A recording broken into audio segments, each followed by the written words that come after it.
వినాయక చవితికి 4 రోజులు మాత్రమే ఉంది. ఇలాంటి నేపథ్యంలో ఉమ్మడి తూర్పు గోదావరి జిల్లా వ్యాప్తంగా వేల సంఖ్యలో విగ్రహాల తయారీ అమ్మకాలు జరుగుతున్నాయి. ఈసారి ప్రభుత్వం ఎలాంటి ఆంక్షలు పెట్టలేదు. దీంతో భారీ విగ్రహాలు కూడా తయారు చేస్తున్నారు.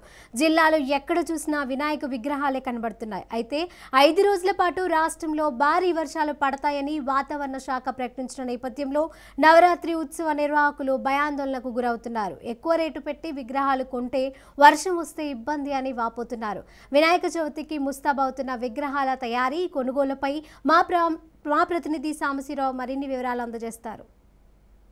గణపతి నవరాత్రి ఉత్సవాలకు ఏర్పాట్లు పూర్తయిపోయి 19వ తారీఖు నుంచి వినాయక చవితి ప్రారంభమవుతుంది. 4 రోజులు మాత్రం ఉంది. దీంతో ఎక్కడికెక్కడ భారీ ఎత్తున వినాయక విగ్రహాలు తయారు చేస్తున్నారు.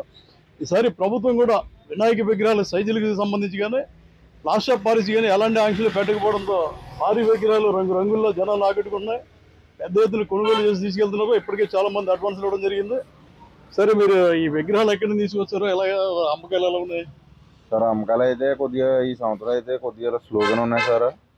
ప్రభుత్వాల ఆంక్షల వల్ల కొద్దిగా స్లోగా ఉన్నాయి అనుకుంటున్నాం మేము. ఈసారి ప్రభుత్వం ఆంక్షలు ఏం పెట్టలేదు కదా. 10 అడుగుల విగ్రహాలకే ఇచ్చారంటుంది సార్ పర్మిషన్లో. అదే విగ్రహాలు అయితే వెళ్తాయి సార్. ఇప్పుడు మేము ఇక్కడికి 60 బొమ్మలు తెచ్చాం సార్. ఈసారి ఫస్ట్ టైం పెట్టాం కడపలోనే. మేమైతే మురమల నుంచి తీసుకొచ్చాం సార్. ఈసారి ఫస్ట్ టైం పెట్టాం. 30 విగ్రహాలు అమ్మాం. ఇంకో 30 ఉన్నాయి సార్. మేము 60 విగ్రహాలు తీసుకొచ్చాం. అమ్ముడిపోతున్నాయి సార్. అమ్ముడిపోతున్నాయి. ఇంకా టైం ఉంది కాబట్టి ఇంకా జనం వస్తున్నారు సార్. వినాయక విగ్రహాలు చూసారు, చిన్న సైజు నుంచి భారీ సైజు ఉన్నాయి. ఈసారి వినాయక చవితికి ఆంక్షలు కూడా లేవు. ఇంకా ఇది కడప ఇది ఫస్ట్ టైం పెట్టడం అండి. చాలా బాగుంది. ఎందుకంటే జనాలకు కూడా అందుబాటులో ఉంది. ఈ సంవత్సరం అయితే మరి చాలా బాగా చెయ్యొచ్చు అనుకుంటున్నాను నేను, నా మనస్ఫూర్తిగాని. వీళ్ళని కూడా నేను అడిగాను. నేను ఇది ఫస్ట్ టైం కడప పెడతాం ఇదండి. ఇక్కడ నుంచి వస్తున్నారండి, మాకు పట్టుకెళ్తున్నారు, తీసుకెళ్తున్నారు. మాకు కూడా బాగుంది, చాలా బాగుందండి. నెక్స్ట్ సంవత్సరం కూడా ఇంకా ఇంకా ఇంకా ఇంకా పెద్ద చేయడానికి చూస్తాం. ఈసారి చవితి సంబరాలు ఎలా చేస్తున్నారు? చవితి సంబరాలు అంటే అది ఈసారి అయితే భారీగా చెయ్యొచ్చు అనుకుంటున్నా అండి. మరి జనాల్లో మరి ఏముంది మనకు తెలియదు.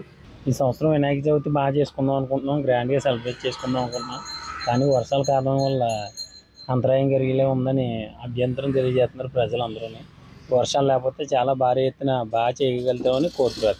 వినాయక విగ్రహాలు అందుబాటులో ఉన్నాయి. మనం చూస్తున్నాం చిన్న గణపతి ఇక్కడ నుంచి భారీ సైజు గణపతి వరకు విగ్రహాలు పూర్తిగా అందుబాటులో ఉన్నాయి. ఈసారి ధరలు ఎక్కువ ఉన్నప్పటికీ కూడా 2 సంవత్సరాలు కరోనా కారణంగా వినాయక చవితి చేయడంతో రాజస్థాన్ నుంచి వచ్చిన కళాకారులు కానీ లేకపోతే విగ్రహాలు విక్రయించే వ్యాపారులు కానీ పూర్తిగా నష్టపోయారు. ఈసారి ప్రజలు మాత్రం రేటుతో సంబంధం లేదు, చవితి గట్టిగా ఘనంగా చేస్తాం, వినాయక చవితి ఎందుకంటే విఘ్నాధిపతి విఘ్నాలు కలిగించకుండా ఉండడానికి గట్టిగా చేస్తామని చెప్తున్నారు.